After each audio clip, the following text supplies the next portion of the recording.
Boa tarde a todo mundo que está assistindo hoje o nosso podcast. Pessoal, hoje a gente veio falar de um tema muito importante para todos, que é segurança da informação. E para isso eu chamei um convidado muito especial, que é o professor Gustavo. E para completar, eu já chamei os meus amigos debatedores, que é o Matheus Agassi, a Clara Fernanda e o Cauã Victor. Gustavo, tu poderia se apresentar um pouco para a gente? Com certeza. Tudo bom, gente? Tudo legal? Eu sou o professor Gustavo. Eu sou formado em Ciências da Computação na Unisul. Também fiz uma complementação pedagógica para me tornar professor, porque a minha faculdade em si, ela me formou como bacharel em Ciência da Computação. Eu sou analista de sistemas. Então, para me tornar professor, eu tive que fazer mais uma faculdade. Além disso, tenho 5 pós-graduações na área da educação, tecnologia da educação, mídias na educação. Então, tudo isso referente a realmente dar aula sobre tecnologia. Além do mais, iniciei até um mestrado, que agora está estagnado, mas logo voltarei. Professor Gustavo, tu poderia explicar para o nosso público ali, para o pessoal entender o que é a segurança de informação? Segurança de informação é um conjunto de situações que nós temos que saber como funciona. Porque, de fato, a segurança da informação ela é extremamente importante hoje em dia. Com isso, nós temos uma sigla chamada CIA, que é confiabilidade, integridade e autenticidade, onde todas essas 3 siglas elas têm várias ramificações. Então, com isso, a gente tem que ter noção que a gente não pode salvar o nosso documento, por exemplo, em um só lugar. A gente tem que ter noção que é confiável esse pendrive que eu estou usando? É confiável esse computador que eu estou usando? Eu tenho que ter essa noção para que eu possa, sim, desenvolver algo legal e os meus dados estiverem salvo, organizado e que ninguém possa mexer. Matheus. Professor Gustavo, primeiramente, como nós podemos se defender sobre isso, sobre essa invasão? Bom, existe vários tipos de invasão, mas para defendermos dessa situação de pessoas más, chamados crackers, a gente tem que evitar ao máximo de utilizar programas piratas, porque cada programa pirata tem uma brecha. Às vezes, até por sinal, um hacker ou cracker desenvolveu essa brecha para que tu possa baixar esse programa, esse software que tu precisa e ele ter acesso a isso. Já teve até professores que, infelizmente, baixaram arquivos que eram caros e craquearam isso e, de fato, levaram um certo rombo no computador dele, prejudicou o computador, prejudicou contas, prejudicou várias situações. Então, a princípio é usar software confiável, usar software que vocês confiam que vem de empresas idôneas e, claro, software real, não software pirata. Certo? Você comentou sobre a questão de usar um software confiável, mas eu queria saber também quais são os outros métodos para poder assegurar nossos dados. Temos alguns softwares que asseguram os nossos dados, como por exemplo um antivírus. Tendo antivírus, tem a possibilidade de uma proteção para que o nosso computador não possa ter um ataque de vírus e assim prejudicar os nossos dados. Não só alguém roubar os nossos dados, mas sim destruir os nossos dados. Onde esses dados eles são gravados e, de certa forma, só por mudar a frente a primeira letra do nome, tu já pode perder esse teu documento, ou esse teu arquivo, esse teu programa. Então, são programas maliciosos que a gente tem que se defender com programas de segurança. E esses programas de segurança que eu indico são antivírus bons. Além disso, a gente não pode, de forma alguma, cair na ladainha de entrar em algum site porque recebesse algo que chamou muito a atenção. você ganhou um carro, clique agora aqui. Mentira! Né? Como que eu ganhei um carro? Eles têm meus dados? Como assim? Eu não usei esse programa ou não usei esse serviço para que eles possam estar oferecendo para mim ou dizendo para mim ganhasse um carro? Não. Né? Então, existem situações que chamam a atenção para que o usuário clique e informe alguma situação. Então, dessa forma, nós usuários temos que ter a cabeça centrada para que a gente não entre em roubada. Né? Isso é a máxima, né, da segurança. Porque a segurança em si não é o computador em si, e sim o usuário. Às vezes, a nossa senha que a gente escreveu no papelzinho, simplesmente amassamos e jogamos no lixo, alguém pode vir no lixo e encontrar a tua senha. Porque já está de olho em ti, já está vendo a tua rotina, já vê como é que tu faz ou no que tu entra, e aí sim ele pode usar isso daí contra você. Tá? Então são situações que a gente tem que estar muito atento. Né? Outra situação importante é, aqui na escola, por exemplo, nós temos vários computadores. Tá, mas eu vou utilizar algumas ferramentas que eu tenho na minha conta Google lá, por exemplo, né? Eu vou usar o Doc, ou eu vou usar, né, alguma planilha, ou algum documento que eu salvei no meu Drive. Beleza, eu tenho que entrar na minha conta. Depois que eu entrei na conta, peguei esses dados, eu tenho que sair da conta. Eu não posso deixar minha conta logada. Se eu deixar minha conta logada, o que pode acontecer? Hoje, no Brasil, né, se tu deixar a chave do carro no carro, vai ter gente que vai abrir o carro e vai sair com o teu carro. Sabe? Eles não têm a educação, né, de saber que aquilo ali não é dele, então ele não pode mexer. E aqui também. Né? Não é meu, essa conta aqui que está aberta não é minha, mas eu vou lá e mexo. Por quê?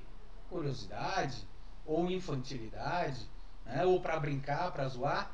Acontece. Mas isso pode ser criminoso.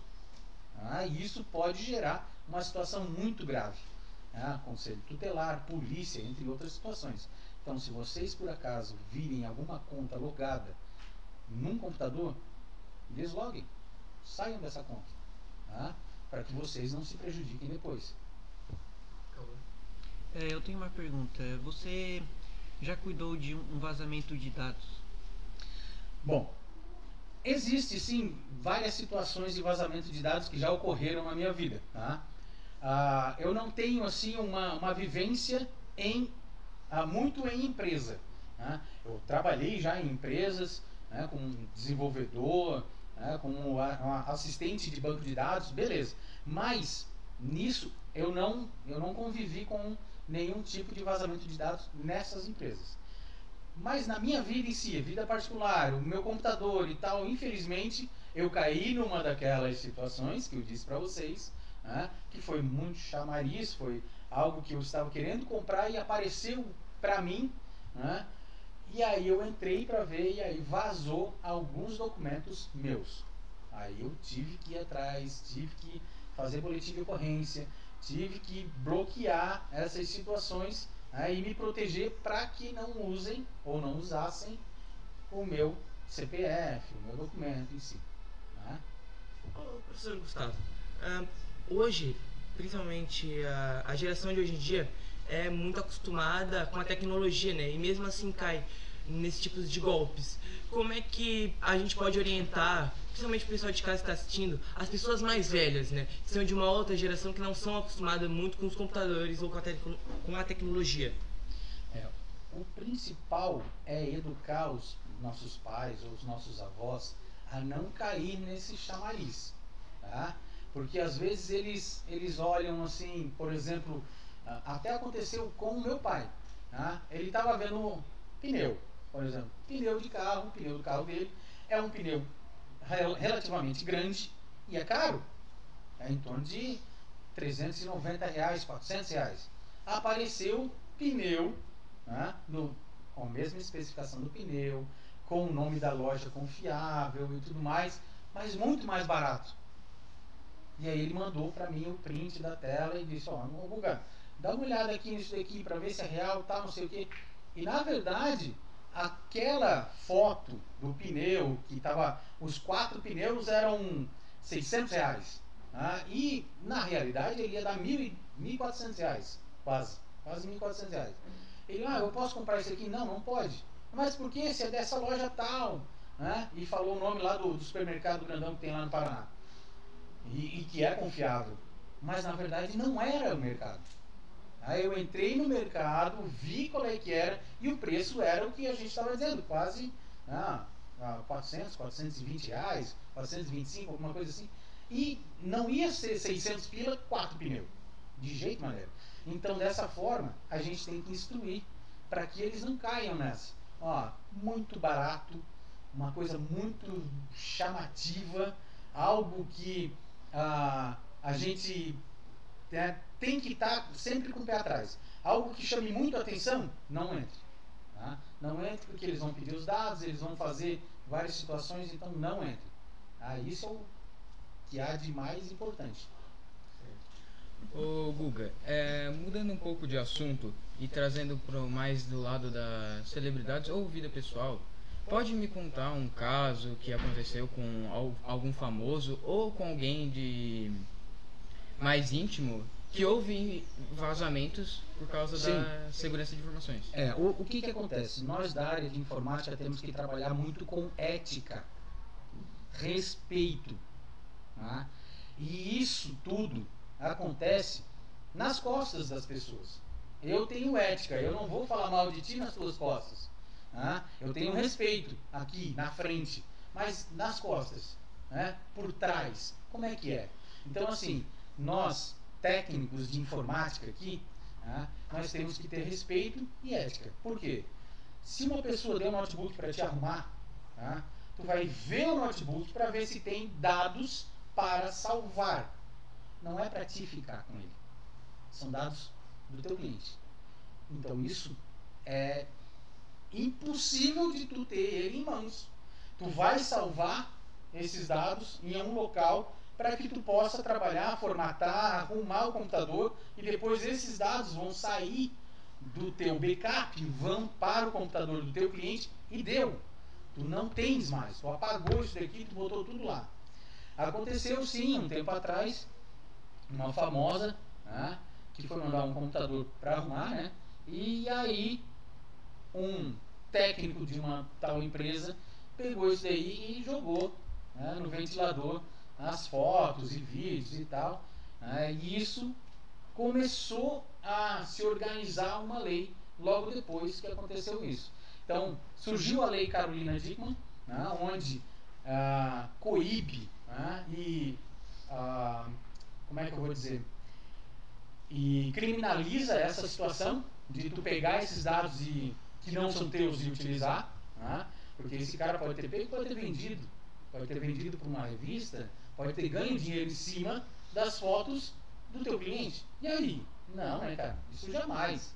Se tu é um técnico, tu vai ganhar dinheiro como técnico. Não vai fazer isso daí. Isso daí não é uma mina de ouro. Não, de jeito maneira. Isso daí é extremamente errado. Então, o que acontece? Surgiu essa lei para coibir desses malandros fazerem isso. E aí sim, depois disso, começou a se originar e a pensar sobre leis que regem toda essa parte da web em si. Certo, você comentou sobre isso e eu fiquei curiosa. Você acha que nesse estado que as pessoas caem em golpes é mais fácil acontecer entre crianças porque elas têm acesso ao celular mais cedo, elas acabam colocando senha, login dos pais, né? Ou adultos que não têm muita noção sobre a internet, ou pessoas mais velhas que também são totalmente imaturas sobre isso. É uma coisa novidade para elas. A gente pode até pesquisar a respeito disso, porém esses dados eu não tenho, esses dados concretos, mas eu sei que criança, por ser inocente, cai muito fácil, ou um chamariz do tipo você ganhou um PlayStation, sabe? Coisas que vocês adoram, chama muita atenção. A parte de jovens, até jovens um pouco mais com uma idade mais avançada, que nem o professor Lucas, assim, o que acontece é que, de fato, nós não caímos muito nessa situação. Tá? Aí depois, tá? Uma parte mais idosa, aí sim, tá? Eles caem, mas são em situações onde, como eu já disse, no fato de comprar alguma coisa, ele acha mais em conta. Idoso igual o professor Gustavo. Então, assim, de certa forma, isso né, tem que ter mais atenção, né, referente às crianças, adolescentes e aos idosos. Né? Isso deve ocorrer mais. Eu tenho uma pergunta. Com a nossa segurança digital, tu acha que ela pode aumentar o crescimento com as novas tecnologias de segurança? Sim, isso de certeza. A gente tem uma evolução, né, em criptografia, né, e essa criptografia já vem de tempos atrás. Né, a gente tem, até por sinal, eu fiz uma brincadeira com os meus alunos sobre a criptografia de César. A criptografia de César é pegar dois alfabetos, né, onde esses dois alfabetos tu alinha ele, A com A, B com B, e aí tu faz o que? Tu gira um alfabeto para 2, 3, 4 letras a mais. Então, a tua letra A do primeiro alfabeto vai significar a letra D do próximo alfabeto. E aí tu consegue fazer uma cifra, tu consegue fazer um código com a frase que tu quiser. Então tu vai escrever normal no alfabeto A, por exemplo, no primeiro alfabeto, e no alfabeto B tu vai converter. E isso tu vai mandar para o teu amigo, por exemplo, que era o que César fazia, mandava para comandantes, né, da guerra, toda a cifra codificada. E ele lá já sabia que era 4 letras a mais do alfabeto. E aí ele voltava essas 4 letras e conseguia traduzir a mensagem que tinha sido mandada. Então, isso é de muito tempo atrás. Já apareceu também em alguns filmes sobre o Cryptex, né? Que é, na verdade, algo de segurança, onde tu faz a criptografia e se tu errar, quebra-se o recipiente onde tem o mercúrio e queima toda a mensagem e perde a mensagem. Né? Então isso é muito legal, muito show de bola. E teve várias outras evoluções. Hoje nós temos softwares que quebram senhas em segundos. E outra, muito legal, senha. Como que eu vou fazer a minha senha? A minha senha tem que ter número, tem que ter letras, tem que ter alguns símbolos para que possa coibir o máximo de pessoas entrarem na minha senha. Eu não vou fazer a senha 1, 2, 3, 4, 5, 6. Eu não vou fazer a senha de rede admin. Não, de jeito e maneira. Vocês sabem como é que a gente faz a senha aqui, né? É T maiúsculo, I, ponto de exclamação, sedup com o E comercial, e assim vai. Arroba, número, né? Ou ano, o que for, hashtag, não sei o que. Então, isso é com que a gente faz para coibir qualquer engraçadinho de querer encontrar essa senha. E aí todo software de quebra de senha vai demorar muito para quebrar essa senha. Tá? Porque senhas que só tem letras, em menos de 1 segundo é quebrada essa senha. Tá? Senha que contém só número. Nossa, milésimo, é uma piscada. Tu piscou e o software já solucionou essa senha. Sabe? Então tem essas situações que a gente tem que ter muito cuidado para que tudo, né, possa estar seguro. E a senha é principal. Né? Professor Gustavo, hoje, né, principalmente com o crescimento das redes sociais, principalmente o Instagram, que também já vira uma forma de divulgação das pessoas, da sua empresa ou sua loja, ou até para uma forma pessoal. Acontece muito das pessoas hackearem, né, esse Instagram, de pegarem e postar outras coisas como criptomoedas ou vídeos para se promoverem. Qual é a melhor forma de se proteger? É com a autentificação de 2 fatores? Essa autenticação de muitos ou múltiplos fatores é muito bom. Tá? Até porque assim, não fica só com a senha. Tu tens que ter a senha, tu tens que ter a tua digital, tu tens que ter a tua face para que tu possa entrar, né, na tua conta. Então isso coíbe muito. Eles dificultaram o acesso a engraçadinhos em qualquer contas nossas, né? Então dessa forma eles coibiram, né, o acesso de qualquer engraçadinho. É valioso isso daí é muito bom. É chato? É chato, porque eu tenho que botar o dedo, eu tenho que escrever minha senha, eu tenho que ir no meu PC, eu tenho que ir no meu celular e tal. Mas é a melhor forma, né? Melhor forma de se proteger. Certo. Ô Guga, principalmente eles trazendo a questão do avanço da tecnologia, atualmente tendo muitos casos de invasões e roubos com a questão da IA. O que você acha sobre isso? Bom, o que acontece é que o ser humano é engraçado, cara.